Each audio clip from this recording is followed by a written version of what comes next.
10, 9, 8, 7, 6, 5, 4, 3, 2, 1.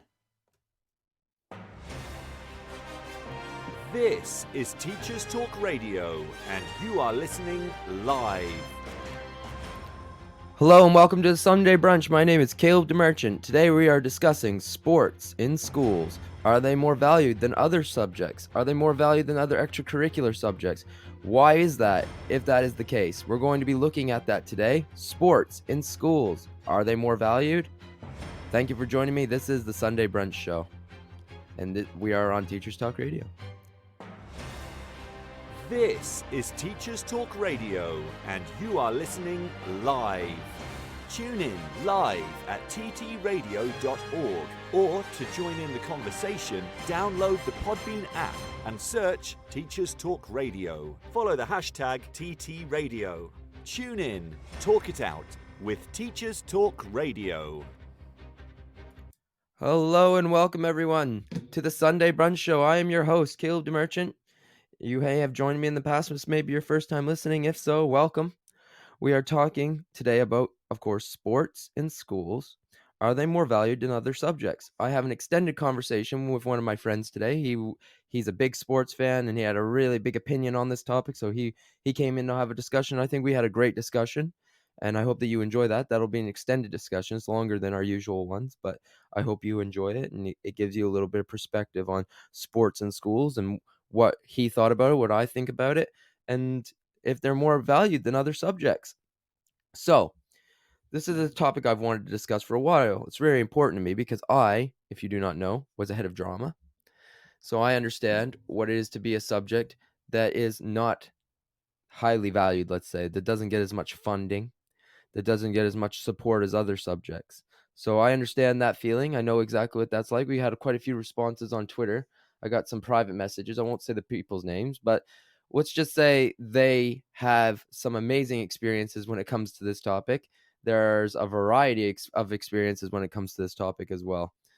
So my name's Caleb the Merchant again. You can find me on Twitter at KDM_DramaWizard, or you can follow us at TT Radio 2020. That's TT Radio 2020 on Twitter. You can follow us there as well. That's the Teachers Talk Radio page. I hope that you enjoy the radio show today. We are again talking about sports in schools. Are they more highly valued? Also, we have a tradition here on the Sunday Brunch. I ask everybody what kind of brunch they like. What's their favorite brunch meal? And I've said in the past, I really enjoy your traditional bacon and eggs. I also enjoy eggs Benedict. That's something that I really, really enjoy. Eggs Benedict. Sometimes my stomach doesn't agree with it, but that's my favorite breakfast food. What's your favorite brunch food or breakfast food? What are you eating while you're listening to the show? We'd like to know that as well. You can again tweet us at KDM_DramaWizard on Twitter, or you can find us at the TT Radio page on Twitter as well. That's the Teachers Talk Radio Twitter page. It's great to hear from all of you today, and we're talking about sports in schools. That's what we're having a discussion about. Are they more highly valued? So sports hold a kind of a crowning place in our schools. Oh, someone said blueberry pancakes here on the Podbean app. You can also message us on there, obviously. So sports, there's something that we crown. It's something that's really important to us as a society, really, isn't it? It's a crowning part of our society when you think about it. We have the Olympics. We have so many different things in our society that value sports. We pay athletes lots of money, to do sports. We also pay actors lots of money to be in films. And I think that we pay people lots of money who are the top 10%, let's say, of their field. They get paid well no matter what, don't they? Whenever you think about anything, the number one person in that field, I bet they were very wealthy at one time. Even something like bowls, I bet there's a bowler out there who makes lots of money through endorsements and sponsorships because they're the top bowls player in the world or in England. So when you look at it, everyone in their field, there will be a top person and they'll get paid lots of money. But sports, I think, has a little bit higher proportion of people whom are very talented who get paid a little bit more money when you think about it, because teams need so many athletes, obviously, to participate. And during the Olympics, really big selling advertising device. And in general, almost everyone can relate to sports. That's kind of one of the points we get to in our conversation today, me and Dalton. We talk about how sports are something that are valued in society because everyone kind of enjoys to watch a sport, don't they? Everyone kind of enjoys watching sports at home with their family. Um, some people don't. My mother, of course, grew up not liking sports too much. She didn't watch very much sports. She wasn't too interested in that, quite frankly. Someone said hello on the Podbean app. Hello to you. And again, we're talking about sports today. Are they more highly valued in society than other subjects? Let's say I say extracurriculars at some points, but other subjects such as drama, as painting. Oh, chess would be a good one. I would love to have taken a chess class in school. I would have highly enjoyed a chess class in school. Would you have enjoyed taking a chess class in school? That would have been a really interesting one, I think. And we used to value chess in society, didn't we? In the 50s and in the 60s during the Soviet era, people would play chess games against the Soviet Union, and it was a very valued thing. So I think, yes, of course, we should have chess as a subject that we can learn in school. And maybe it's not an ongoing subject. I talk a little bit in our discussion. Well, that's great that you play chess. Someone said again they play chess good, and we're talking about sports in school. Are they more highly valued than other subjects? So, getting back on with it, I talk about extracurricular activities. We talk about exploratory subjects. Exploratory subjects are something we have in American model middle schools. And in those American model middle schools, they take a little bit of a subject, if that makes sense. So they might take chess for a 3-week rotation. They might take knitting for a 3-week rotation. And most of the time, they get to choose. So I took a class when I was a kid on Star Trek in science. So we watched episodes of Star Trek, and our teacher would talk to us about the science that was behind that episode. And I think that was kind of a neat one that I took. I took crocheting and knitting. I took drama, obviously, was on our rotation. It would have been nice to have taken it all year on, but that was just how it worked in our exploratory rotation. When I was in middle school being from the age of 11 to 14, obviously, maybe 15 in some places. So that would be one way that we could teach subjects like chess in school. That would be a way that we could teach lots of little subjects that we don't necessarily have time for all the time. People always say that students don't learn about taxes in school. Well, they could do that as an exploratory rotation. They could do crocheting as an exploratory rotation, like I said. They could do all kinds of things. And really, you get to take things that you would never expect that you would take. I took sewing. I never thought that I would, take sewing in school, but I took a little bit of sewing as well when I was in school. And I took a lot of, home economics, how to manage a budget at your house. So these were things that we took. How to write a resume. One of the most useful classes I ever took in school on exploratory was how to write a resume. And again, we're here to talk today about, are sports more highly valued than other subjects in school? What do you think? Are sports more highly valued than other subjects? What do you think about that? And again, you can message us on TT Radio on Twitter, or you can find us at my Twitter page, KDM_drama wizard, and you can get involved in the conversation in either of those places. You can tell us, what do you think? Are sports more highly valued than other subjects? Again, this is Teachers Talk Radio, the Sunday Brunch Show. We're talking about sports in schools. So, why might it be that sports are traditionally more highly funded than other subjects? That might be because of how sports are valued in society. And I think that that's a really big part of it, isn't it? I think it also goes back to, and we talk a bit in this on the conversation that's going to be coming up again. We talk a bit about how some sports, they're very valued in that part of society. So in Canada, it might be hockey. In England, it might be, football or rugby or whatever. It really matters whatever place you're looking at. That might affect how that individual thing is kind of endorsed in the school, if that makes sense. So the society you come from can kind of choose what's endorsed in that society. And because society was kind of male dominated at one time, sports were kind of one of the main things that was endorsed, obviously. So what do you think about sports in school? Do you think that they're important? Do you think that they're valued enough in schools in the United Kingdom and around the world? There's a big difference, obviously. Something else I wanted to discuss, and I'll go into a bit of detail now about, is when I was in school, we would have all kinds of extracurricular sports, if that makes sense. So I played lacrosse. I had friends who would play basketball, hockey, all kinds of different sports. There was pretty much every sport you could think of at my little school, and that shows how valued sports were, because there was only about 3,000 people in my school, and everyone would play a sport pretty much or be involved in the sports in some way. So, for example, we would have a tournament in hockey. It was a 2-day tournament. It was called the Valhalla tournament. And everybody in the school would get 4 classes essentially off to go watch hockey for the whole day. We would, as a school, go over to our rink. We had a big hockey rink, and we would watch hockey pretty much all day. And if people wanted to, they could pretty much escape class all day. You didn't have to return to class. You could just go watch hockey all day. We had the same thing for basketball. You could come in, you could watch a basketball game, 2 basketball games. They would have men's and women's basketball or men's and women's hockey going on. So you could watch both of those, and you get the whole day off to do that. Some people would volunteer and take money from the people coming in. They would make food and sell the food. And all those profits, they would go to the sports. And this is something else we discussed in the conversation later on in the episode, is that because some subjects such as hockey and basketball were more highly valued, they were way highly funded at my school.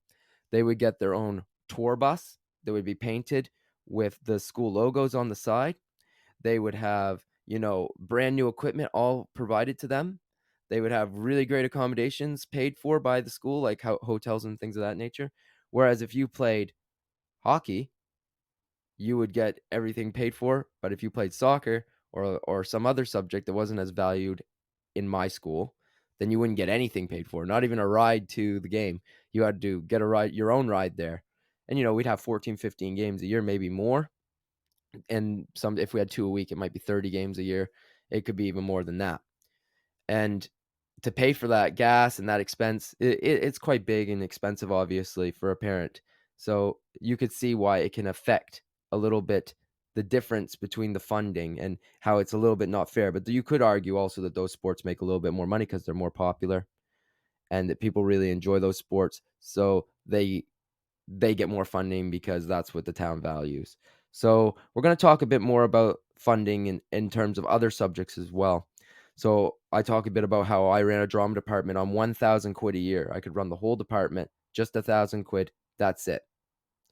That's all you could get, is just 1,000 to run everything. And when you think about it, that's not a lot. However, I would end up having a little bit left at the end of the year because I had already built up a good surplus of things. Now, if you were a new drama department, you probably couldn't do that. If we wanted to take the students on a trip, we didn't have no funding to take them on a trip, right? We didn't have any funding at all to take them on trips. So that could really affect what the students could learn as well, because they don't get as many trips to the theater as, say, other schools. And that actually can affect your mark in GCSE drama, at least, because you have to have seen a live production to talk about the section C, which is one of your biggest markers in drama. So not having a trip paid for by the school could actually affect how the students perform on that. And they changed the rule during COVID that you could watch plays, recordings, and you could watch them anyways, but there was this rule on how old they could be. And actually, drama recordings don't come out that often. So if you had an older recording, right, you couldn't show it in school to the students, and they can't write their 40 marker on that. And that's a lot of marks when you think about it. So that's just an example of how a little bit more funding would have helped the students to be more successful in that subject. I know in art, somebody might want to use a medium. I'm talking physical art, painting, sculpting, things of that nature. And they might want to use a medium that's quite expensive. Like maybe they want to use some gold leaf or something on their sculpture, or they, want a more expensive color of paint that isn't as easy to obtain. Well, you're hindering the students' creativity then and their productivity in the end, because they can't produce as good a piece because those pieces of artistic material are just too expensive. Maybe they want better brushes even to paint better. Well, the school might not have that. You're using the same old brushes people have always used. And yeah, you can get by on those things, of course. But imagine if everyone had a little bit more funding. And that's going to be the crux of everything here today. I labeled this question as a bit of a versus: sports versus other subjects. What should sports receive more funding than other subjects? And I think in the end, the answer is nobody receives enough funding. That's what we're going to talk a bit about the end. No one receives enough funding really when it's all said and done. If we put more funding in the schools and into sports or whatever, everyone would be more successful. So it's not really in the end about an us versus them attitude. It's about all of us just receiving more funding and being able to do more for our students to help them be successful. Every subject, when you think about it, music, if music had better funding, they could produce better instruments. They could take students to shows, orchestras, which then creates more jobs. And when you think about it, having more money in extracurricular subjects, or whatever you want to say, exploratory subjects, or whatever you may call them, where you come from, it's better for the economy because you're employing more people. So you could make an economic argument for it as well. So I'm going to now play the news, and then we're going to listen to the extended conversation I was telling you about, where we have a big conversation about all these topics, as well as Iceland, where my colleague, he talks a bit about the Icelandic system, and it's a really interesting system that could work, I think, all over the world, including here in the UK. So we're going to play the news, and then we're going to listen to that conversation. Again, this is Teacher Talk Radio, the Sunday Brunch Show. I'm your host, Caleb DeMerchant. You can find me at Twitter at KDM_Drama Wizard. You can also find us at TT Radio on Twitter. You can find us in all those different mediums. If you know where to find us, you know. And now if you don't know, you do know now, if that makes any sense at all. My name's Caleb DeMerch. Again, we're talking about sports in schools. Are they more funded than other subjects? Are they more highly valued? What do you think? Get involved in the conversation.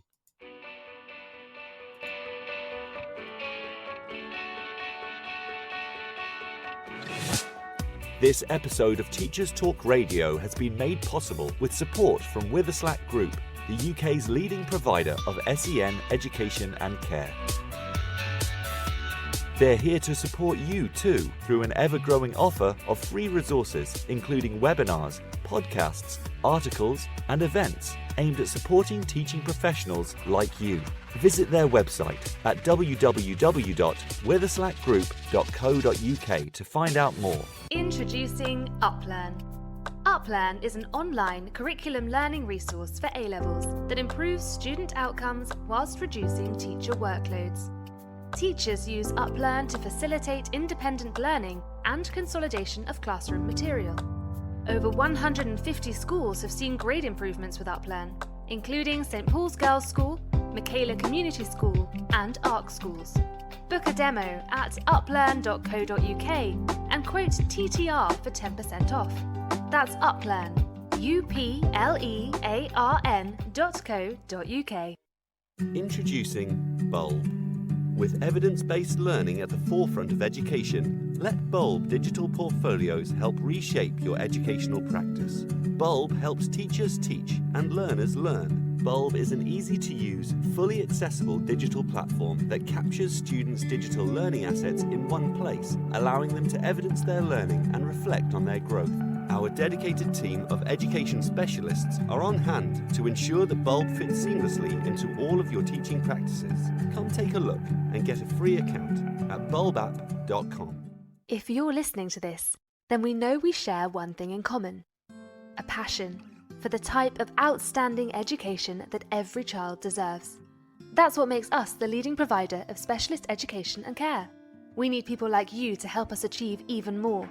With us, you'll be given all the resources and support you need, offered a clear path to career progression, and be rewarded with some of the best salaries and benefits the industry has to offer. We are Witherslack Group. If you'd like to find out more, we'd love to hear from you. Visit www.witherslackgroup.co.uk/careers and be part of our future. This is Teachers Talk Radio, and this is Teachers Talk Radio News with Joe Fox.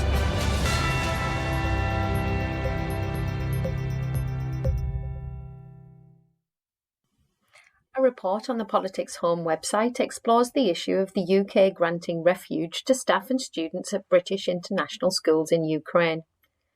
In a letter to Boris Johnson, Colin Bell, CEO of the Council of British International Schools, urged the Prime Minister to provide a safe haven to 700 children and numerous Ukrainian staff at schools in the war-torn country. Under the current scheme, only Ukrainians with relatives in the UK are entitled to seek refuge, while those with no family links must be sponsored by a person, business, charity or organisation. The British International School has 3 campuses in capital Kyiv and the city Dnipro, both under siege from Russian military. In the letter, Bell says they have significant concern for the 700 children enrolled in the school, and he requests reassurance that no barrier will be put in their way to enter the UK. A government spokesperson responded to Politics Home by reiterating the rules of schemes currently in place. In Scotland, the TES magazine reports that Scotland's largest teaching union has opened a consultative strike ballot over Dundee City Council's proposals to move to a faculty structure in its secondary schools. Faculties have long been established in many parts of Scotland and involve more than one subject being grouped together under the leadership of a faculty head. The EIS Teaching Union is urging all of its members in Dundee secondary schools to support strike action. Critics of the faculty approach argue that it is driven by cost-cutting rather than improving standards. The EIS says the plan for Dundee will cost money and remove valuable experience and leadership. Stuart Hunter of Dundee City Council said, "The change is designed to improve the quality of learning and teaching in our secondary schools, and is only one of a range of measures to improve the situation as we work to reduce the attainment gap." In an article in the Daily Nigerian, Dr. Peter Ogodoro, 2021 Facebook Community Accelerator Award winner, says functional education, delivered by highly motivated teachers, should be considered Africa's route out of poverty. Mr. Ogodoro made the comments whilst addressing Kenyan teachers in Nairobi. He said that Facebook was supporting a Nigerian teachers community of over 300,000 members to promote learner-centred teaching. He said Facebook was assisting teachers in acquiring cutting-edge skills in teaching and school promotion to help improve teacher welfare and promote economic well-being. Speaking about teachers' conditions of service, he encouraged public and private school owners to pay teachers well and invest enormously in their development. Mr. Ogodoro said he founded the Nigerian Teachers Facebook community in 2016 as a platform for teachers to share free resources for quality teaching and networking. Mr. Ogodoro is an alumnus of the University of Reading, where he earned a PhD in education. The National Association of Head Teachers Union reports on its website that leaders representing schools across Wales were joined by their Education Minister Jeremy Miles as they debated key issues for schools in Wales at NAHT Cymru's annual policy conference. Delegates will debate and agree key policy objectives on curriculum and assessment, accountability, well-being, funding, as well as a range of other issues. Karina Hansen, president of NAHT Cymru, thanked him for joining to hear the concerns of school leaders in Wales. This has been your Teachers Talk Radio Weekend News with Joe Fox. This is 2 Minute Tech with Steve Woods, your tech briefing on Teachers Talk Radio.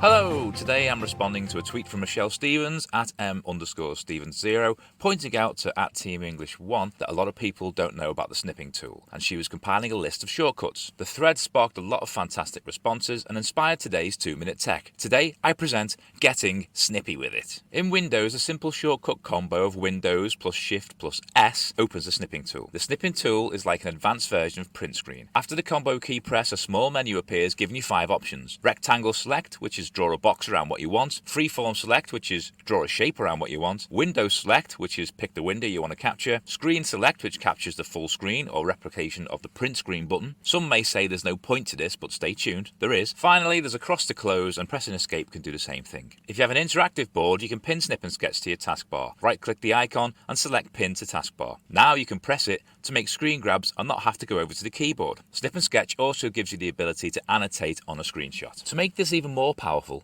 did you know pressing Windows and V shows your last 25 captures to your clipboard? The first time you use this, you'll need to switch on the feature by pressing Windows and V and agreeing to switch it on. Now you can take several screen captures and then paste them into the app you're presenting with. This can be very time efficient. For this week's visual version of the episode, I've made a series of clips and given some real life examples of using the snipping tool, so don't forget to check out TT Radio 2020 Twitter feed. I'm Steve Woods, and that was 2 Minute Tech. 2 Minute Tech with Steve Woods, your tech briefing on Teachers Talk Radio. Hello, everyone, and welcome today to our topic. We are talking about, are sports more highly valued as an extracurricular activity over, say, other extracurricular activities such as drama or art or dance? And we brought back by popular demand Dalton, and we're going to have a conversation with Dalton. Last time Dalton was on the show, people really did like him and really agreed with a lot that he had to say, so I thought it'd be great to bring him back. And Dalton's a big sports fan, so this will be a great topic for him to discuss. And yeah, so we're discussing again, are sports more highly valued than other extracurricular activities? If you want to get involved in the conversation, remember to tweet at me at KDM_DramaWizard or at the Teachers Talk Radio Twitter page. That's TT Radio 2022 on Twitter. Those are the handles. And here's Dalton. So Dalton, we're here to talk about sports and are they more highly valued than other extracurriculars? And I just wanted to begin with a really easy question, and I think it's a good question for you. What's your background in sports? What do you like about sports? So the thing with me in sports is kind of a weird one. I'm naturally a bit more of a heavy set type of man, so I don't play much sports, but I watch tons of them. Anything from football to rugby, then on to obviously Irish sports like hurling, Gaelic football, and even through Kalib I started watching hockey and American football. Just put any sport in front of me, I will watch it and commentate as if I'm there. Yeah, Dalton's a huge sports fan. We won't say who his favorite sports team is because it's such a big part of his life that I think it would allow people to guess who he is, and he wants to remain a bit mysterious on here. So we're talking about sports, and did you play any sports growing up, Dalton? Played hurling, Gaelic football just as a kid growing up. I got a black belt in taekwondo when I was 18.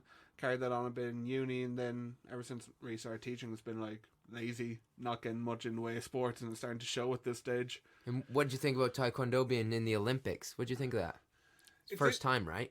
It was in it, since the Olympics were in 1988 when they were in Seoul. Oh, they had him then too. Yeah, I didn't know that. Yeah, That's interesting. Started in Seoul, but no, I just used it more because my mates were doing it, and I just stuck out with it for about 10 years and got to where I was. Just when I was in uni, getting my degrees, etc.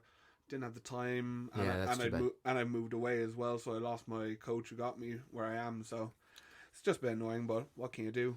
Yeah, and it was a big part of your life, though, obviously, the taekwondo, and you like football.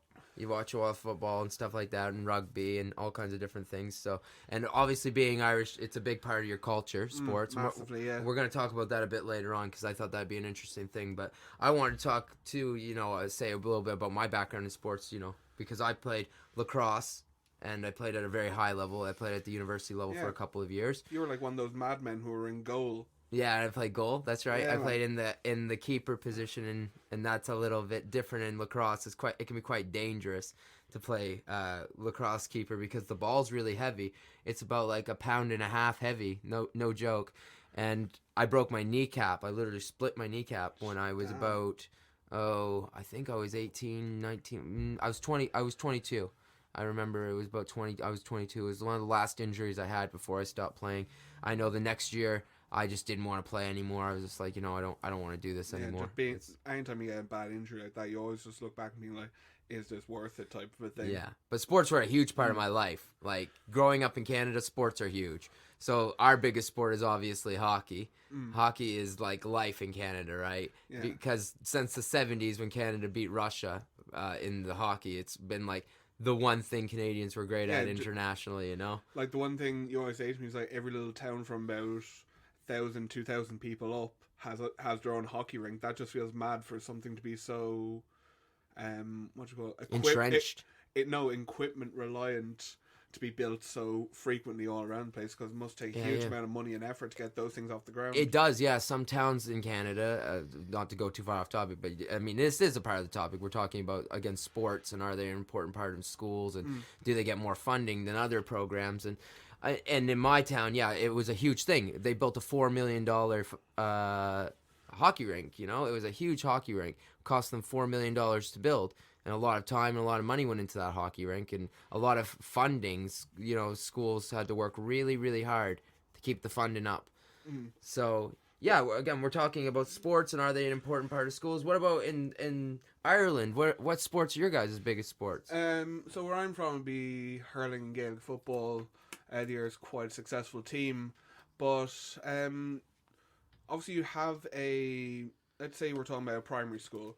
They would start them hurling about the age of 5 or 6. Well, what is hurling for people who might not know? Because this show's played on a lot of places. What is hurling? So it's a mixture of, say, hockey and rugby all together. It's 15 on 15, all amateur players, even though they play in one of the largest. So there's 30 players on the pitch altogether. Wow, that's a lot. Yeah, so you're playing on like a football pitch and a half, give or take. I didn't know there was that many people. Yeah, wow. UK football, obviously. But yeah, all the guys who play it are amateurs, so someone could be playing in one of the biggest stadiums in Europe on a Sunday, and then they have to go in to be an electrician the next day after getting beaten from pillar to post while you're playing. Yeah, and I've heard a lot of people get jobs sometimes as teachers in communities because they're really good hurlers, and they might get positioned because of that at a school or something. Man, it's like the nepotism is strong, but I remember we talked about that Yes. last time. But when you're looking at schools, it's very often that it's an embedment of like local culture where. Well, I'm not gonna lie. If I had a teacher who was a professional hurler player, and he was my gym teacher, that makes sense to me. Yeah, it does. To be honest, that makes a lot of sense. Yeah, now, is he good at maths and teaching maths? That might be a different issue, right? Because so as the sports teacher, sure, or the, whatever you want to say, the PE teacher, I can see that. Back home, we call them gym teachers. That's so you might hear me say gym teacher. And I know that might not be acceptable to some PE teachers in the UK. And I mean no offense, it's just what we say, gym teacher. But our gym teachers, if you want to say, they work as maths teachers a lot and science teachers, because obviously you have to have a lot of science to become a PE teacher in Canada. So yeah, that's just a bit about that. But what else about hurling can you tell me? Or about Gaelic football? What's the difference to Gaelic football as opposed to regular football? So again, 15 on 15, but you're only allowed to run the ball for maybe 3-4 steps in the hand before you have to let it either hit off the ground and recover it or bounce it back up off your foot. So you don't see like big Ronaldo or Sterling style dribbles up the pitch. It's much more sort of tactical with how you run, how you take a man on. But very similar rules to hurling in terms of contact. And what about hurling? You use a stick, don't you? What's that called? Yeah, it's called a hurley. So it's about a yard of ash wood, shaped a certain way. They be quite heavy, but once the momentum starts going with them, they absolutely fly. And the balls are quite hard and heavy as well. They're like a baseball. Yeah, very similar to a cricket ball. Just with the stitching on the outside, so you don't have that nice. It's like a baseball. Baseball has theirs on the outside as well. Yeah, so I've shown them to you before. That's where the leather is actually set, and then it's flipped inside out. So that bit's on the outside for. To be like pitched or whatever, like to be covered over to make it even more secure. I always thought it would be a good sport in America, and you can score. Is it a point and a goal? Yeah, so point would be like above the bar. You'd see players easily hitting 70-yard shots off a hurling slitter. So it's very much these things pick up so much momentum. Really? Yeah, so they're much easier to get the points, but then the goal is under the bar, that's 3 points. Oh, and they have a goalkeeper as well. Yeah. Again, it must be a position that doesn't feel good when you get whacked. It must hurt. Oh man, there's a story I could tell you, but I don't think it's very appropriate for this podcast. But that can get you to guess pretty quickly what must have happened. God, yeah. What's PE like in Ireland? So in Canada, for example, because our national sport is hockey and lacrosse, those are our two national sports. Believe it or not, the actual national sport of Canada is lacrosse. Hockey is actually just our national winter sport. Yeah. It's not our national sport. Our national sport is indeed lacrosse, because hockey was invented over here, obviously, in the UK. They played it on the ground, and they just added ice and added a few rules, but it's the same game essentially. Yeah, it was called bandy, I think, or something like that. It's still called hockey here, though, isn't it? Like the game they play on the ground, that's the same sport. Yeah. They even have face-off and everything. It's very similar. Yeah, but the thing, bandy was like a Scottish version of it. Oh, was it? Okay. Yeah, so that was played because obviously Scotland's much colder than the UK. It froze out. The water froze over more, so people started playing on sort of icy fields, some lakes as well. I think that just emigrated naturally over to Canada. Yeah, I mean, sports are a huge part of culture. You can't really talk about sport without talking about the culture, right? It's like that's the crux of one of my arguments actually here today, because let's take for example, you're from a very working class area. Okay, say Liverpool is a perfect example of it. Around where the stadiums are is very much working class areas, so you grow up with what is in your local area. So if your town, say let's say your town is some hockey magnet in the middle of Ontario. Yeah, or in New Brunswick, where I'm from. Yeah. I went to school with a guy who won the Stanley Cup. Oh yeah, but like that was a big honor back home. Oh, massive! I can imagine. Yeah, it's huge. But that sort of idea of we're a sports town, we have a good sports team, sort of encourages more people to go. Yeah, I wanted to talk a bit about this as well today, because in sports back home, it's very different than here. Okay, So if you play sports when I was growing up and I went to school, I had a letter jacket. You know, I had a jacket with a letter on it, had our school letters on it, and I played varsity, right? So you can start off when you start high school, you play junior varsity, and then you play varsity. We literally used to get 2 days off for basketball and 2 days off for hockey every winter to host a tournament at our school, and everyone helped out with the tournament. Everyone helped, and everyone got the day off to watch sports all day, to watch basketball and hockey all day. And that's interesting because in my So very different. yeah, but like you're saying, We have homecoming as well, which is a big dance and party that everyone has in the school. Yeah, but the thing about like sports in Ireland is that, say, with my hometown, it's not. It historically wasn't very strong with any of the Gaelic games, so sports weren't as big of a thing. Now, we lived on the coastline, so we had much more people getting involved in surfing. I know one guy who did longboarding worldwide. I think he did a season, like a one-season tour type of a thing, so we had a lot in terms of that. And I think because little coastal town, we have sort of like a more relaxed way of being, so it's like a lot more people get involved in arts and painting and all that. Yeah, this is something I wanted to ask you about. So in Ireland, what does it look like to go to gym class and arts class and all your what we call maybe rotation subjects back home or exploratory subjects? What does it look like? So how much art time do you get? So every school works differently with how they choose subjects. I've worked in Irish schools where it's like you get a year to try out a subject and see if you like, or do a rotation, like say French, German, Spanish, that type of rotation. But there's also some schools which will only give them maybe 6 to 8 weeks, so your first term, to make that decision about what subjects you want to do for the 3 years. Now, the curriculum is built in such a way that PE is mandatory. Okay. Yeah, so it is back home as well. In Canada, you must take PE basically every day. Yeah. We basically did PE every day. Every day, man. Every day. In the morning, as soon as we start school, they would try to get you done in the morning as quickly as possible. Like no one had it after lunchtime. It was all the classes, but we have a very small school, right? But still, like everyone takes it every day. Yeah. No, for us, because I stopped doing PE about age 16 or so. Oh no, yeah, you stop at 16 in Canada. This is true as well. Yeah. But a lot of people will take outdoor pursuits like outdoor education and leadership, which are 2 PE subjects. And everyone wants to take those subjects. You have to compete to take those subjects. In fact, actually.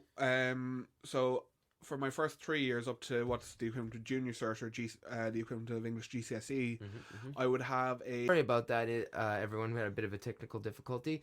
Dalton, you were telling us about how it works in Ireland. How does the system work? Continue on, please. So I worked up till the age of 16 on PE at the equivalent of English GCSE. Yeah. But first year was very much, we have sort of a rotation. One for 3 months you do outdoor pursuits similar to what you did, like orienteering, map reading, that type of thing. Oh, really? And then that's just the way my school was. We had one PE teacher who was big into that thing, so that was his curriculum. Interesting. But that is neat. Oh yeah, and then we had a 3 month. The second 3 months was gymnastics, so that would be just like floor gymnastics. It wasn't like swinging off bars or anything. And then the other rotation was swimming in the local leisure centre, and that was all provided by the school. So you had a place to swim too? Yeah, just the local leisure centre. Yeah, we didn't have a place to swim, but what we did have, because we had the hockey rink and it was really expensive, like I was saying before, we all used the hockey rink. Everyone skated. So I skated from the time I was 5 in school, but every Canadian learns how to skate pretty young, I would say.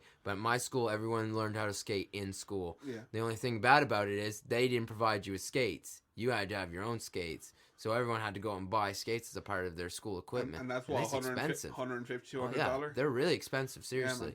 If you want a nice pair, they're really expensive. You can get cheap pairs, but they're not going to work as good. But you have the same argument over here with schools, because the kit we would have would literally just be go down to Primark and get yourself a. Do you think it's an expensive subject, PE? It can be very much so, I think, because Ireland, it was bring whatever trainers you have at home, bring a pair of joggers or shorts, and bring a t-shirt, and you're doing PE. Whereas I know in my own school they have monogrammed PE kits, so you'd have a long sleeve and a polo, you'd have a pair of shorts, pair of socks.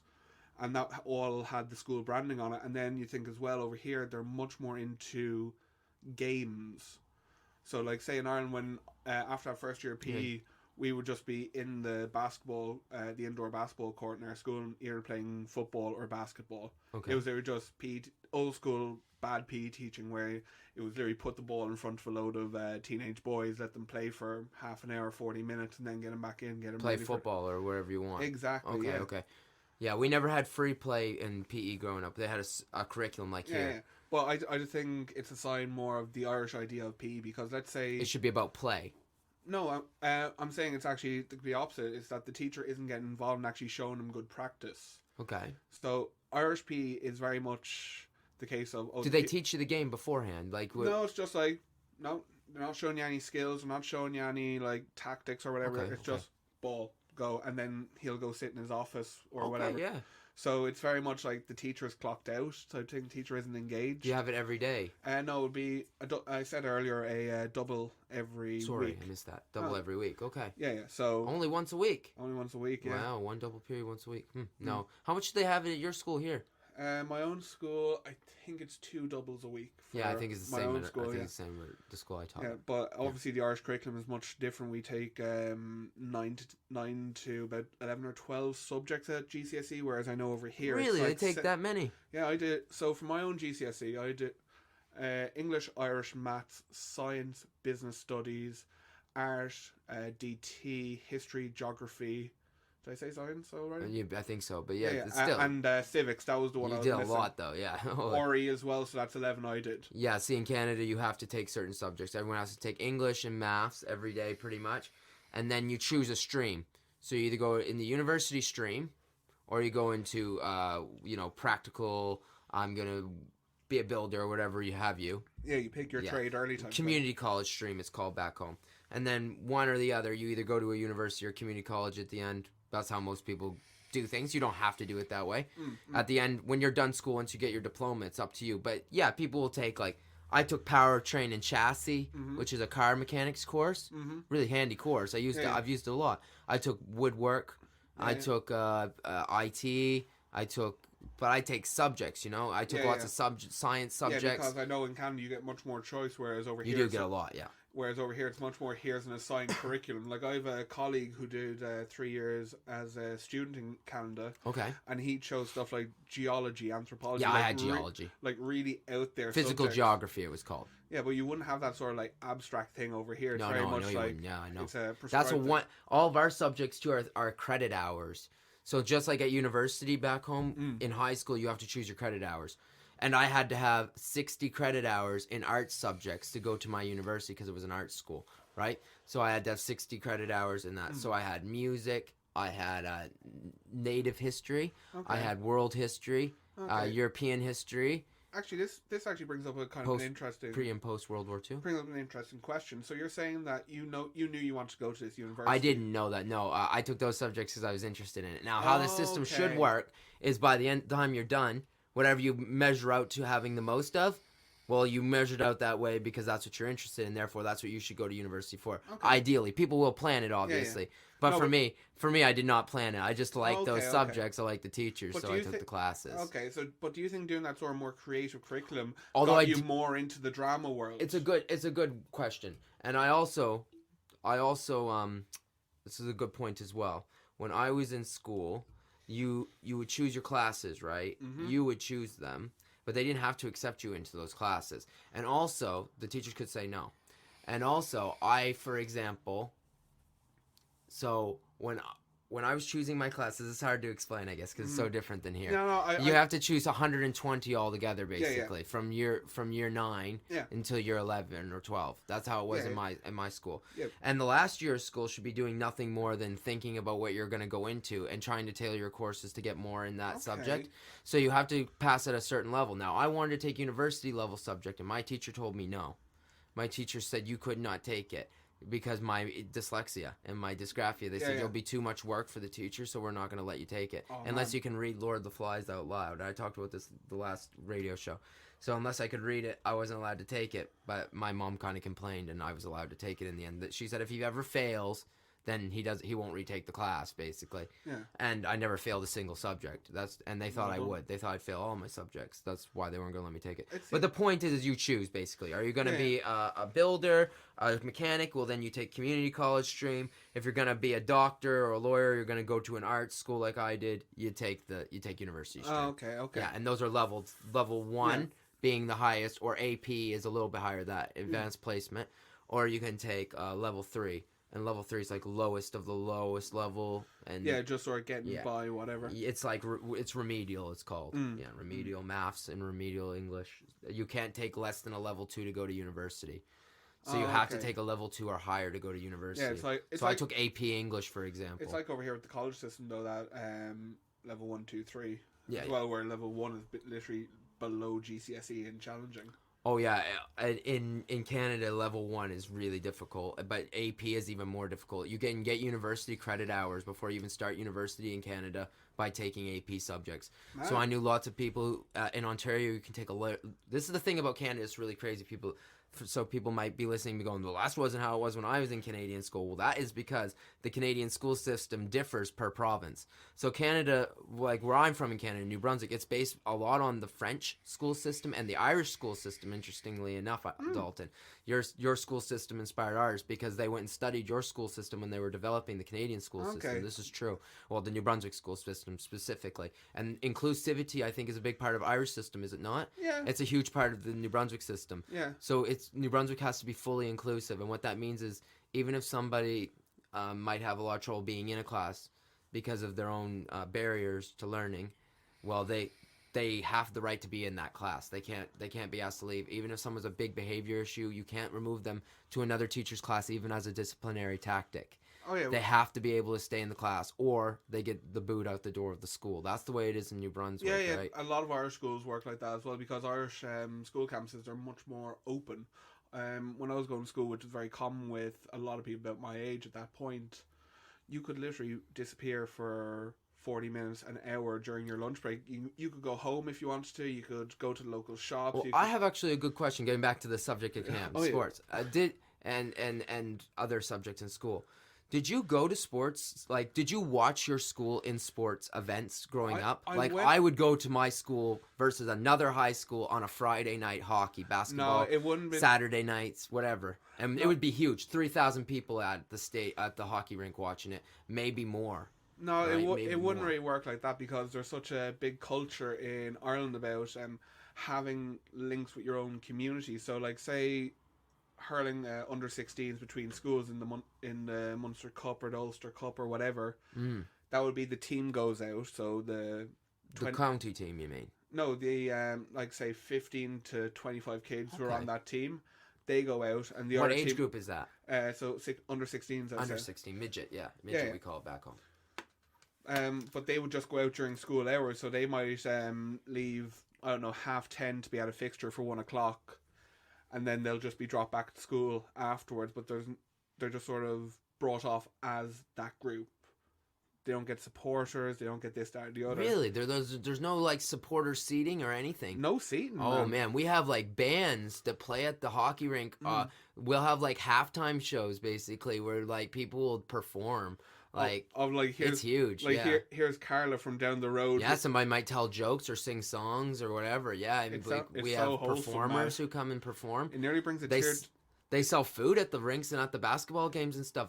Popcorn, chips, all kinds of stuff, man. Like, poutine is huge at hockey games. Everyone gets a poutine, right? It's but huge. The thing with Irish, school sports, it isn't that big. All the money that's the other thing I want to bring up. All the money that gets made from this event, right? Yeah. It goes into the hockey team and the basketball team primarily. Yeah. So I played soccer, which was considered to be a lesser sport, right? So we didn't get nothing. We didn't even get a bus. Our parents had to drive us, but the hockey team had a bus that was painted the school colors with the school logos on the side. This is what I'm talking about. Yeah. Because school sports in Ireland, yes, there's prestige around, but there's such a history of amateur sport in Ireland that there's no sponsorship. Like, I remember I did a bit of Gaelic football. Oh, sponsorship's huge. We'll talk about that in a second. I did a bit of Gaelic football during secondary school, and they had me in goals. Obviously, because I was tall for my age, I was easy to get around the net. But no. So you played keeper? Yeah. Oh, I never knew that. I only played like 2 games before, because what happened was... You didn't play on a team growing up much? No, not really. Really? I did a little bit with like this primary It's school, huge secondary back school. home to play on a team, man. Like, you would have played on a sports team back home because of the build of you. This is just the truth But of the the thing- matter. They'd but- have recruited you. But there's less interest in school sports because there's more of an interest in community sports. Interesting. So like even my own home pitch, there's no seating at it. There's just like literally a little raised wall around the edge where just people stand watching. Wow. And there might only be 150 people showing up. Such a difference, man. I'm telling you, the whole community shows up back home for hockey games. And everybody will know the kids playing hockey, and they'll put a big emphasis on them, right? They'll put a huge emphasis on those guys who play. But there's also the nature that the civilization is much more close together where I'm from, whereas you said to me before about 3-hour drive being normal for us. That's literally getting to the far side of the country. So I think it's just the locality of it all. With Ireland. No, you drive for hours for sports. I used to drive, man, this is true. I used to drive 4 hours to play another team in soccer and in lacrosse both.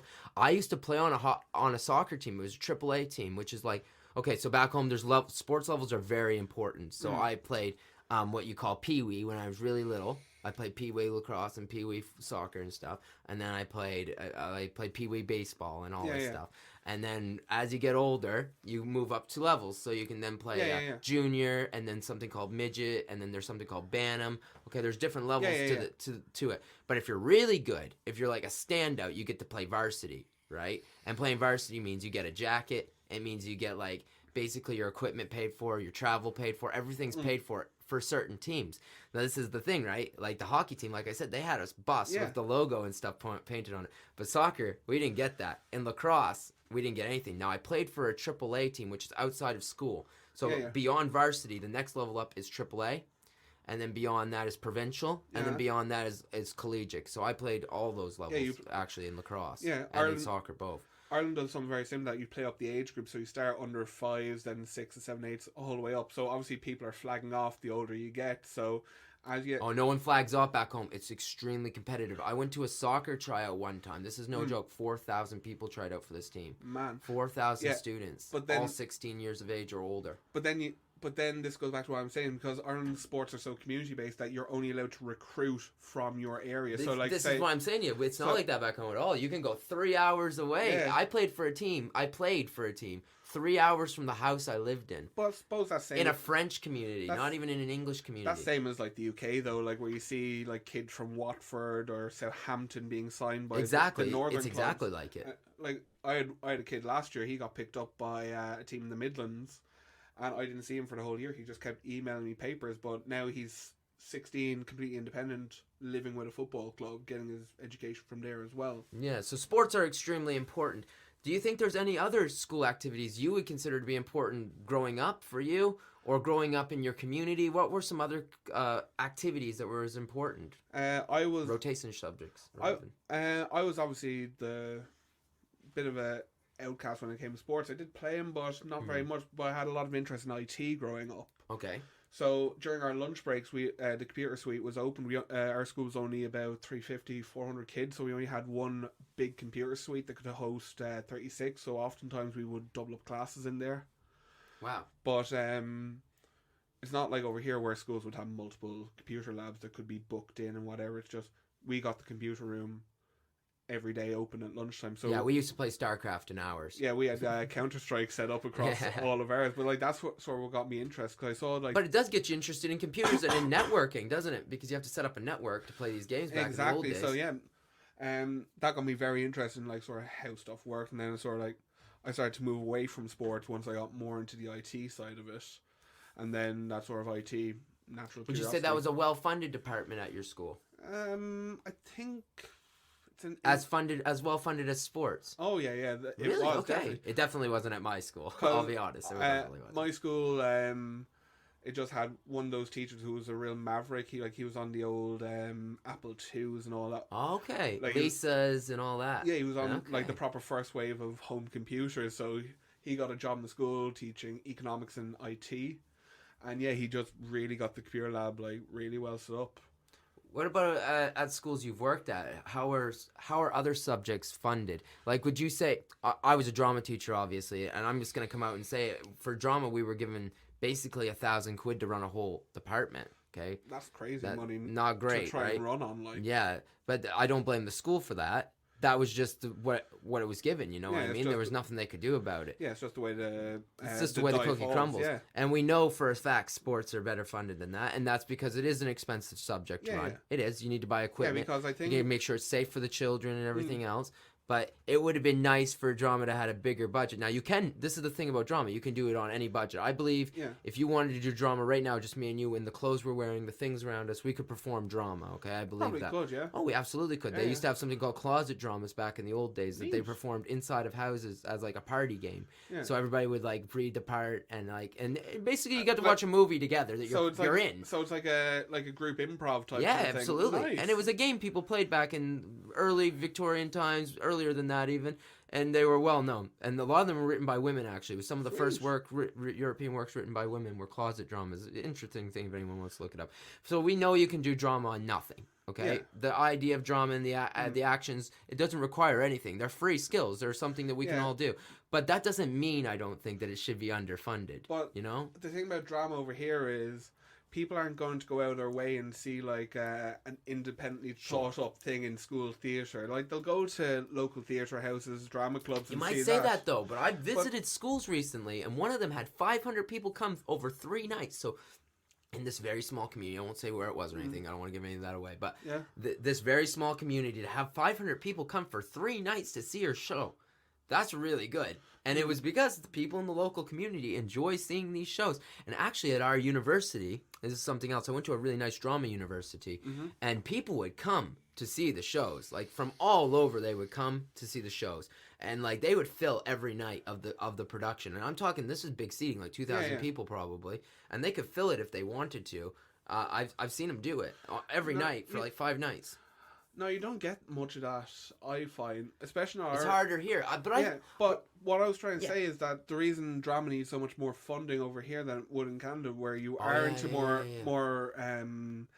experimental stuff, is because everyone wants to see Annie. Everyone wants to see Matilda. We did do Annie when I was a kid. But you have to pay the licensing for it. Okay, so I doubt my teachers pay the licensing. But you are right about this. Licensings are very expensive. Yeah, this is something I always tell people about that they don't know, my students, is that you got to pay about $3,000 or more, basically, for the rights to the music and to the script. Yeah. So you can pay for just the music if you want, or you can pay for the script. And I don't blame them, again, because that's their art, and that's how they make their money from it, and that's how they keep these productions going. But yeah, but that really limits. It's difficult. That really limits like any school, because like they have to compete with what people are going to be naturally more interested in already. They're hardly going to pick up the new skill of, oh, now I like drama when I did like sport. They'll largely stick with that sort of, let's call it, path the whole way through. So if they're a drama kid, like they're in stage school at the age of 3 or 4, some kids here are, unbelievably enough. And that's what I've had students who were in video games acting and in TV shows acting, like crazy enough. Yeah, but you do.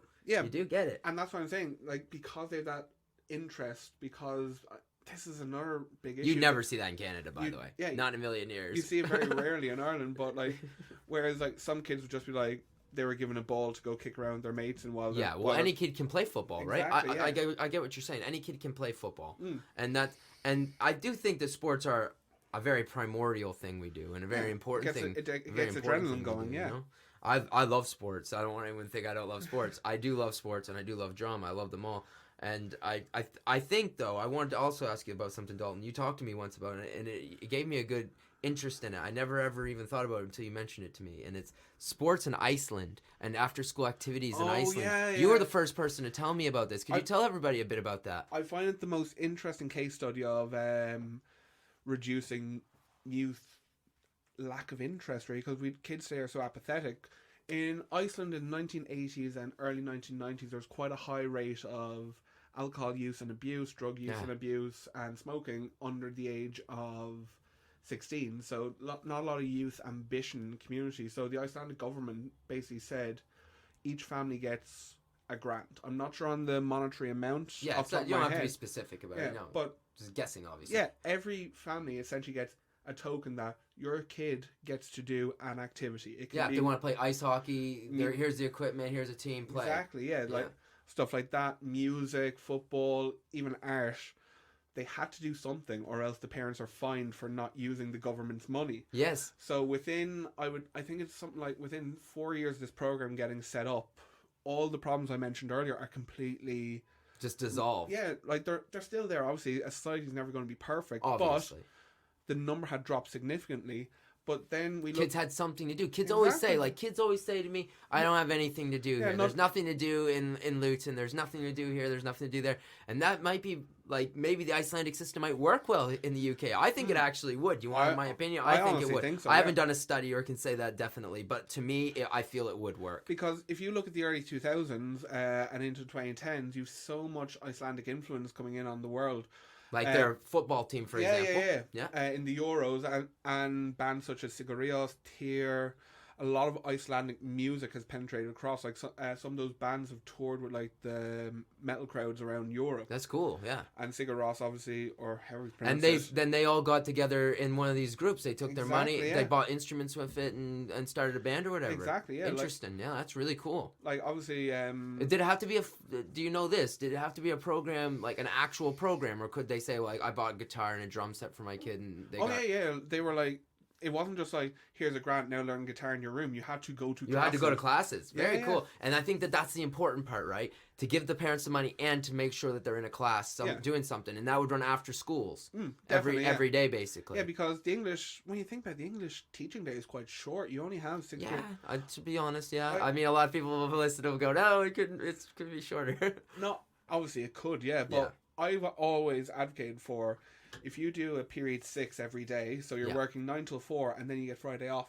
Yeah, no, that sounds good to me. Yeah, I think that works. Yeah, because then you can use that period 6 every day for your recreational, like.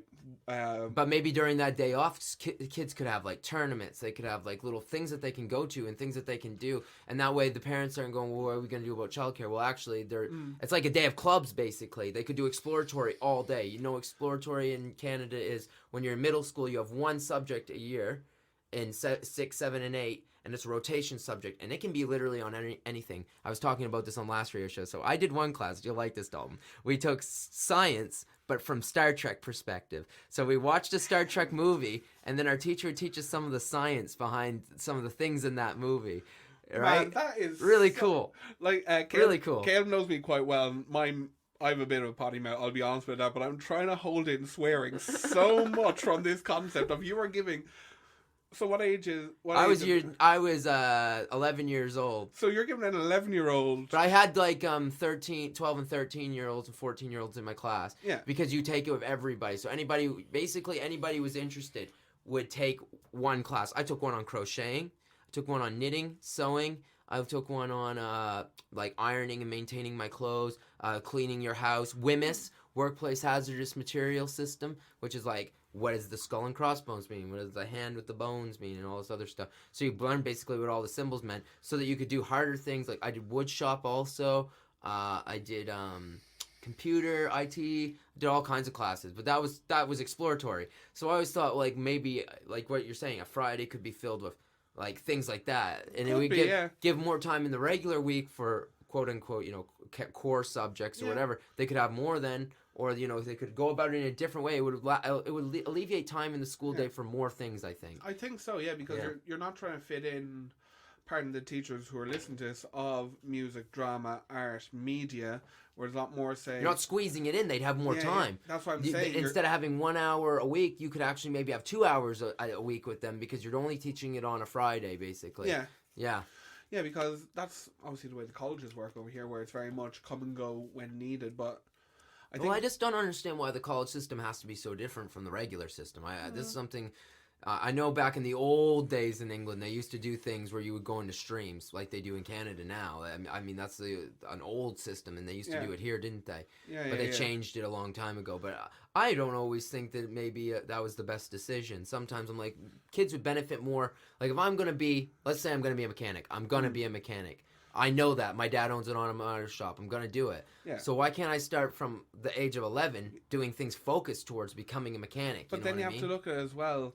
You don't want to put people in a corner. Exactly, I understand that as well. I do. Because there's a great value in You training. can change your mind. Obviously, yeah, but let's say, so you go down the auto mechanics route. That's 6 years of your school, okay? Then you realize at the end that, hang on, this is just really hurting my hands. Maybe I don't have the mobility or whatever. It's just like you've had an accident or something and you're so close to the end of the course. You very much pigeonhole someone. Like, if you ask me at the age of 7 what I want to be when I grow up, I'm going to be Thomas the Tank Engine. Not, not the actual... Well, you don't get to choose in Canada until you're 15 years old, right? But so it's the last 2 years of school. Yeah. Basically 16 to 18. But then if you're saying... But then I'm sort of saying that you asked me at any point, I didn't know I wanted to be a teacher until I was maybe 17, 18 years old. I didn't know I was going to be a teacher adult until I was 24 years old. So, like, I know all about it, man. Yeah, man. I was 24 before I became a teacher. Yeah. I had worked in IT. I'd worked in, like, all kinds of things before that, you know? Yeah. It's just, it feels like if you pigeonhole someone too early into something, they'll never get out of it if it doesn't go right. Like, how many people have you met going through teaching that bottomed out after a couple of years? Yeah, of course, yeah. Yeah, they tried. 5 years mark, they call it the 5-year mark, right? So, like, most people will leave the profession in the first 5 years. This is a statistic that they have in Canada, at least. I don't know if it applies. No, I'm sure it applies here, too. Yeah. And basically, if you're a 5-year or more teacher back home, you go into a certain kind of contract that everyone covets, right? And it's called the D contract, and once you get that, you're like, you have a job. You have tenure. You have a job. You're permanent. You're a fixture now of the school, and you can only get more money and better position. And you're secure, right? But before that, she ain't secure, and it can be a really difficult time, you know. So I wanted to hear what you thought about the Icelandic system, definitely. And I think it could apply over here. Oh, massively. Yeah. You need to massively give the money into the councils, though, because if you're going to make... Of course. Schools need to be better funded in general, don't they? Totally, because, like, obviously with the way academy systems have gone over here, money has really messed around, whereas... This is the thing I was thinking, actually. You lead to me one of my other points, is...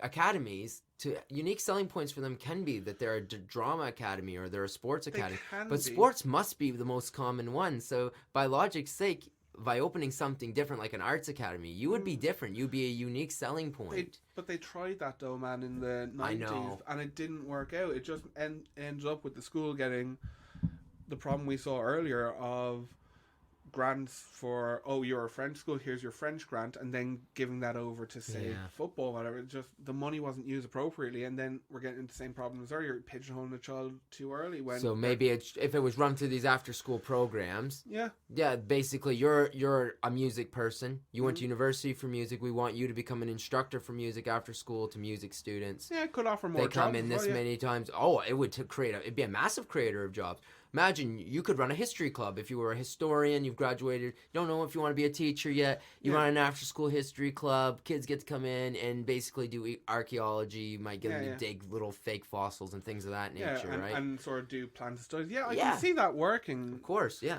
Yeah, because obviously my subjects are history and geography, so they are very much out in the real world. I think growing up that would have really sold me on. Sparked your interest. Exactly, yeah. Definitely. Me too. I would have loved to have done a history club growing up, but I was stuck with, wasn't stuck with, I say it like I didn't love it. I love sports, but sports was my option back home. Yeah. We had drama, and I did drama for a little bit. I did tech, and, I started off a little bit acting, but I knew I wanted to do tech right away. So I did do tech and drama, and I did sports too. And, like, you remember we worked with a guy, we knew a guy, we didn't work with him. He was a Canadian teacher as well, and he was also in American football, and he was an actor. So it's weird in Canada, you know? Like, there's no real stereotype there. Like, people will be drama people and football people at the same time. There very much is now, because the population... There is here too, I think. There is very much this idea, well, I'm a drama person, so I must do drama, or I'm a football person, so I'm all sports. Oh, totally, yeah. Like, there's been very few, what I'm going to call crossover stars in the history of my school. Anyway, there have been some, but not many. Why do you think that is? I think it's like very much a stigma, because like I was saying earlier about stage schools and all that, that's a parent actively investing in their child, wanting them to have a skill, given a bit of early discipline in life, whereas a lot of the kids who start out playing football, they're just playing with a community group where they have under sixes training on the local green on a Saturday morning type of thing. So it's very much, what do you want, the free option, or do you want the more paid, the more luxury looking option, for lack of a better term. Yeah. So I also wanted to ask you, Dalton, about something. How do you think we could encourage students to do after school activities? What do you think the barriers to students being able to do those things are, and how can we encourage more students to get involved in more activities? I think the first big barrier, it goes back to last time I was on, teacher workload, because Yeah. we already have so much other stuff on in terms of planning, marking, etc., obviously living as a human being. But then you also have to look at, right, can you give an hour or 2 hours a week over to this? Like, take your DFE groups, for example. The guy who does in our school, he's also a history teacher who does a lot of work with Key Stage 4. So his timetable is absolutely mental. And he has a very young child at home. Yeah. So it's very much like he's working himself silly. So like if we were Already. like we were saying, if you could hire people whom that's what they do, right? They come in, they teach music after school, and I think you're right too, yo. It's not going to be just about having the teachers. I think teachers are obviously like 80% of it. Yeah. But funding is going to be part of it as well. Oh, Like, I totally. wanted to play ice hockey growing Yeah. up so badly, but I could never afford the equipment. And I only played lacrosse because actually they gave me the equipment because nobody else wanted to play net. Yeah. This is true. And basically because I was the bravest, I play net and they give me the equipment for free. Yeah. You know? But then you look at, say, some of the clubs, though, like stage school is easily going to set you back £100 a month. So it limits who can actually get involved in that, whereas the football might just be go down to Shoe Zone, get a cheap pair of football boots and just keep going through it. It's a much more easier barrier to entry to sports rather than this. Like, if you walked up to a drama production and you didn't say what drama clubs you've been with, what shows you've been with, just saying, I want to do drama, they will turn you away. Yeah, I can see that. So it's very much more closed, whereas like there are leagues designed for adults to turn up and be like, I just want to have a bit of a kickabout. And it's just like, yeah, get changed, man, off we go. It's true. Football is a cheap sport to play in the end, you know? Because back home, people who don't have a lot of money, that's the sport that they'll play. They'll play soccer, you know? Yeah. Soccer will be the sport they play because it's the cheapest thing. And yeah, that's why it's the great unifier, right? I Yeah, always say it's one of the great massively. unifiers. And what do you think would be ideal extracurricular activity? What would it look like? What would an ideal system look like of extracurricular activities to you? It's an interesting one because In an ideal world, no money limits, no No money. problems at all. Just you can just have whatever you want. I would say 20-person group, so enough to be social but not overly bearing, like you're overworking anyone. Needs to be with kids who want to be there. You can't just say to a kid, you're doing basketball because you're tall. They won't like it. Yeah. Well, it's very unlikely that they will. Or if they're rock climbing or whatever and they have a deadly fear of heights. So you need people who want to be there. And you need to sort of break down the barrier of, oh yeah, the football team only talks to the football team. The drama group only hangs around the drama group. So Yeah, it'd be nice if we could get rid of that stigma, wouldn't it? oh yeah, because that's what's holding a lot of people back. Because they're teenagers at the end of the day. They're going to think more about what they look like to people. I knew a guy growing up, and he did salsa dancing from the age of 7 to the age of 11. But when he went to secondary school, people were like, "Oh, you're a dancer? That's a bit weird. Salsa dancing? What are you doing that for?"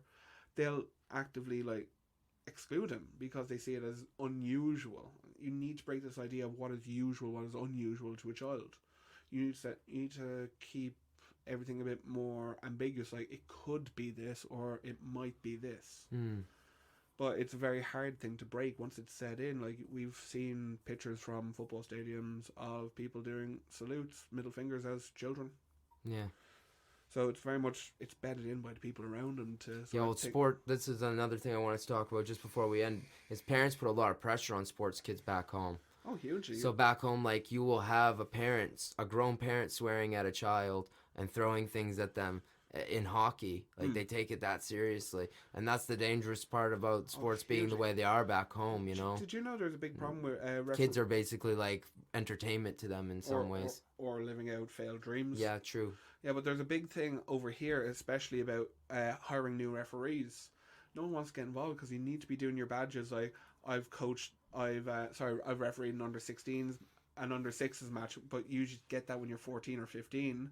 And there's people on the sideline watching their 4-year-old play on half-size pitches, screaming abuse at a 15-year-old referee who's just there trying to earn his stripes, and it puts a lot of kids off it. Sure. So not a lot of people want to get into the refereeing side. So we have this sort of shortage in the UK, which leads to not enough games being able to be It's the put same. on. It's actually identical to hockey back home. I had one friend who was a hockey ref back home in his part-time. Growing up, he'd do like little kids, and as he got older, he wanted to do adult reffing. Yeah. And I think he got out of it because he was getting abused, and people would try to pay him money to make calls in their favor. Like, people would try to bribe him, and he'd be like, no, I kind of want to be an NHL ref one day. That's something he dreamed about doing, was being an NHL ref, not playing, but being a ref. And he's like, I can't get rid of my integrity, because if you get caught, they basically will ban you from ever being. It's an association. You get banned, you're done. That's like you can never ref anywhere ever again if you get caught getting paid off or anything of that nature.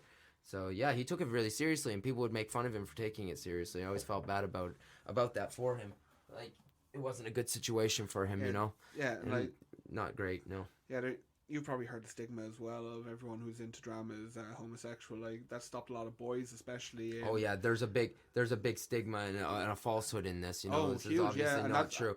But yeah, I mean, there's obviously that stigma is there. Absolutely. Yeah, so it really put off a lot of boys to like try and experiment because drama. And it was the same for your friend who danced. I'm sure people would make fun of him and say Totally, things yeah. that just weren't true, maybe about him at all. You like, know, in my school growing up, we didn't even have drama as an option. which is terrible. Yeah. Yeah, because And do you think it maybe boils back down to that old belief about drama? yeah, like I went to an all boys school, so it was very much that way. If we wanted to do drama, there was a girls' school down the road, and we obviously could sign up for that and do it after school.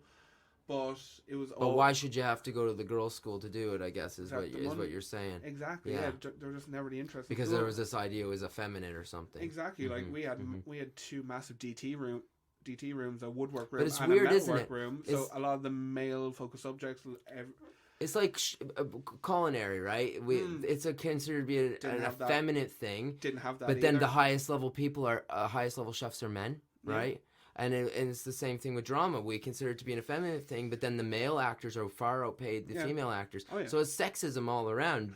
Deep down, it boils down to sexism. Yeah. I didn't think it would end up going this way, but I definitely think It's a part of it, though. I think you're right. Like, if you look- it could be because society was so dominated by men for so long possibly that they would possibly. maybe down these things for that reason. Or it's like the idea of school being as a place to train for work, where They didn't see drama as work. yeah, Right. for A our lot man- of parents. I'll be honest. Here in the UK, when I'd say your child should take drama as an option, they go, "Well, what kind of a job are they going to get with that?" Yeah. And it's like, well, you should worry about what you're going to do for a living, but at the end of the day, they're 16 years old. They need some. They need an outlet. Yeah, Yeah. And also, they're not working yet. They're only 16 years old. I I would have thought when I was 16 I was going to do X, Y, Z, and I didn't end up doing that at all. I ended up doing drama. The one thing I would have never guessed I was going to be able to That's get actually my very work interesting and do. because we're doing options at the moment for the year 9s in our school. A lot are right now, Yeah, actually. yeah. That's why I picked this. And we had a year 8 parents even not a couple of weeks before it. So we ended up, I ended up in a meeting with a year 8 parent. Like, I know my son should be picking his subjects next year, but I want to know now what jobs can he get in geography. So it's very much the parents are all about, you're going to make Just money. think about this way. money. You gotta make money. There's Yeah, no other thing you money's- can do. It's gotta yeah. be money, All money, no leisure type of a thing. which is crazy because Yeah. they're kids. Yeah, like my own parents asked me the same. Yeah, fine, you like geography and history, but why do you want to go to uni? She's like, oh, I want to do this. I read a with it." great book one time you liked, Dalton. It's called Stoner. It's by a guy, I think his name's William Johns, if I can remember correctly. Cool. Anyways, that's beside the point. In the book, he was a farmer. His parents were farmers, and you grew up in a farming family as well as I did, right? An agrarian family, I would say. And in this book, his parents are like, "Oh, we're gonna send you off to agriculture school at the university, right?" And then he gets there and he finds English, and without telling his parents, he switches his major from agriculture to English, and he doesn't tell them till the day he's graduating. They come to see him graduate, and they find out then and there that he hadn't actually done. He hadn't done what they thought he was doing all along, but he was actually very successful at English. He was very successful and went on to be a professor, but his parents were still really disappointed in him. Yeah, because he didn't do what they thought would make him money, right? Yeah, he went for a more of a long shot type of thing. And they didn't like that because it was too big of a risk for them, you know? Yeah, but like a lot of families see that as well. Like I know, that's why I bring it up. I had one neighbour and a girl from my social circle back in the day who both went off to London to be actors. And their parents probably didn't like that because they were farmers, I'm assuming. One of them was. The other one's family was much more artsy-fartsy about everything. Okay, so they must have liked it then. They very much pushed her off into it. Now, a different reaction from the two families, though, wasn't it? Yeah. That's sort of like... Do you think one family valued the idea of leisure and comfort, the other one focused more on we need to survive? Do you think class has a big part to play in that? Like, I was thinking about this the other day. I was writing something about going to university and how it changed my life, and I thought, my grandfather, it's not that he didn't want or wouldn't have wanted to go to university. He just couldn't, because farming was his life. He had to survive, right? Yeah. So do you think class has a big part to play in these things? I think it does, because especially when you look at like certain activities considered by some sports, horse riding, for example, very massive cost, and a lot of people want to do it. So you think about, like, say, people who live in deprived areas. We're seeing at the moment with the energy crisis that people are deciding, do I get food or do I get heating? So if there's already that stretch in an area at a moment, they're not going to be able to get them horse riding or get them figure skating or gymnastics, where there's a lot of kit and rental of space as well, which is going to limit them from doing it. Whereas we've seen with, like, football, for example, it's just simple. You just need a football. Exactly. Yeah. I know I keep going back to it, but it's just such a at-homean example. Like, like, how many cricket players do you know from deprived families? No, I don't know any cricket players, to be fair. But baseball back home, believe it or not, is a poor man's sport. Because the bats will be provided by the team, the balls will be provided by the team. The only thing you need to have as a piece of equipment is a glove. Really? That's it. That's all you need to play baseball, right? So baseball during the Depression was the biggest sport in America.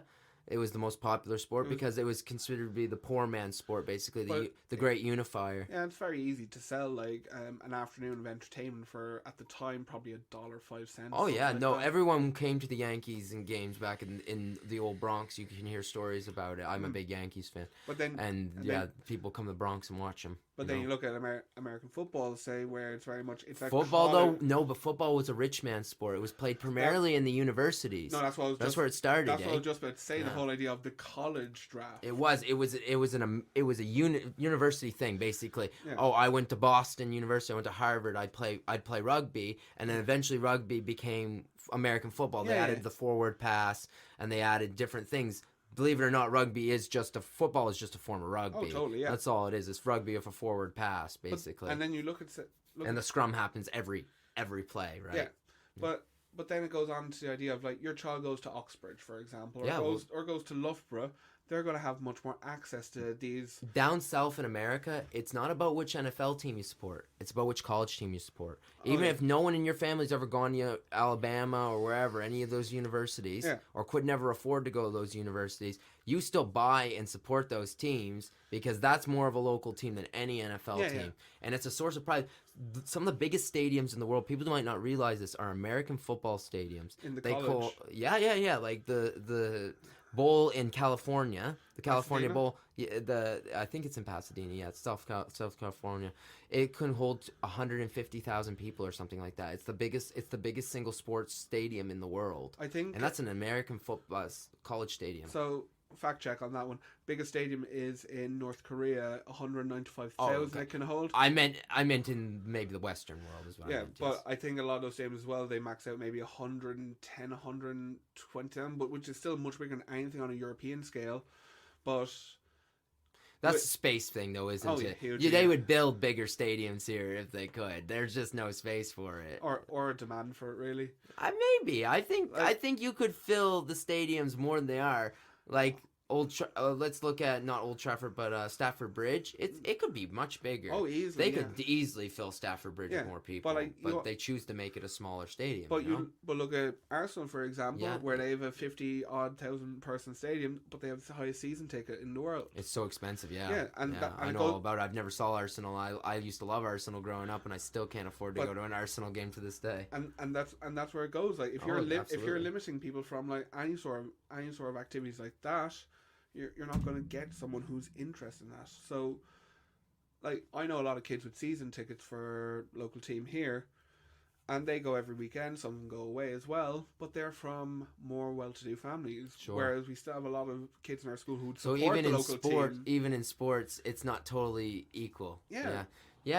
And I think in the UK people think more about the equality issue when it comes to education, whereas in Canada it's like it's just not thought about as much. I don't think. For example, back home, we say poor, we don't say working class, and class is really not a big thing back home. It's just more. It's just like that's where you are, right? Yeah. Like there's no coming out of it. Like no one in my family ever went to university before me, and my mother has a big family, as people know who's listened to the show before. She has 10 sisters, 9 brothers, and in that whole family, not one of my cousins or anyone really had went to university besides me, and then after me, a couple of my other cousins. Not very many. Basically, all the ones who went to university were born either in the late 1980s, going into the 1990s, because those were more prosperous times in Canada. So the ones born in the 70s and in the early 80s, they never went to university. They would just work, because you could work as a builder and make more money than you'd ever make as a university person in Canada. That's just the truth of the matter. Yeah, but it also gives a child from a very young age an idea of what aspiration is, so they might make that assumption that more about actual work and doing subjects, rather than I've never seen my dad play rugby or football, so sports don't mean that much to me. Yeah. So I wanted to end basically, Dalton, and thank you for being on and speaking with us about such an important subject. Always great to be something here, people are really interested in talking about.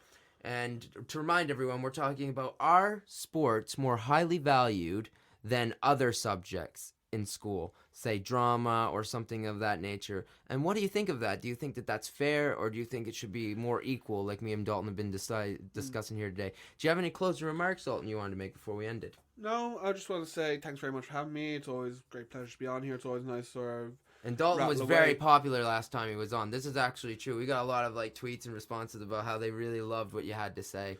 Oh man, you're making me blush here. How will I ever survive? The Uber man won't be able to look me in the face after this. He'll think I had a very different night to this anyway. Okay, thank you, Dalton, for being on. And again, we're talking about, are sports considered to be more valuable in schools, or do schools value them more than other subjects, say drama or any of the other after-school traditional subjects or rotation subjects, whatever you might call it in your school, DT, art, construction, culinary, all those great subjects that I think really, I call them the spice of the school. I call them the spice of the school. Highlights. Slán lads, thanks very much for having me on, Caleb. And you know, just on that one last thing, I call them the spice of the school because, you have the meat and potatoes, you have your maths and your English, but without the spice of the school, is it really fun to be there? I love the analogy, man. I love it. Okay. Thank you, everybody, for listening, and enjoy the rest of the show.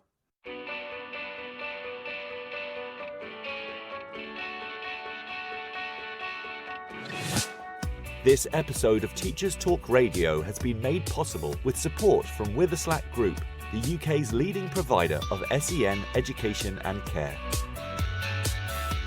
They're here to support you too through an ever-growing offer of free resources, including webinars, podcasts, articles, and events aimed at supporting teaching professionals like you.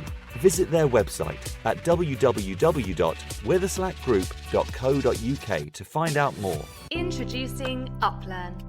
UpLearn is an online curriculum learning resource for A-levels that improves student outcomes whilst reducing teacher workloads.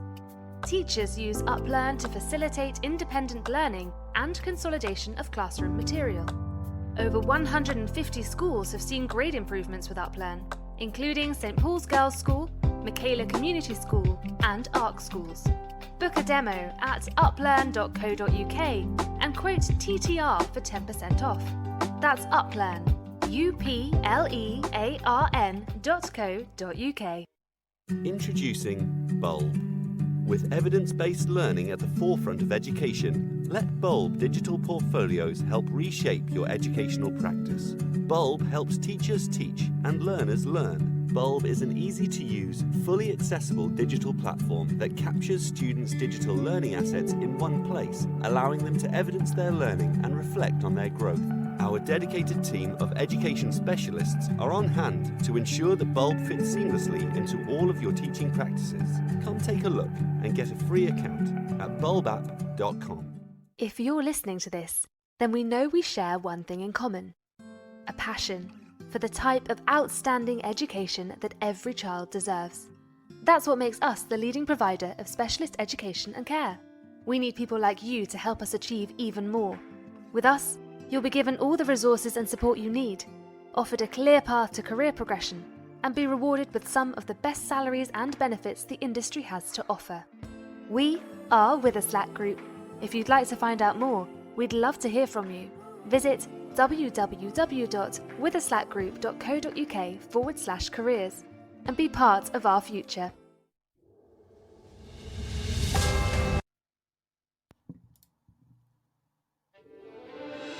And that's our show for today, You've everyone. been Thank you listening for to tuning in. Teachers Talk Radio. Tune in live and listen back at ttradio.org.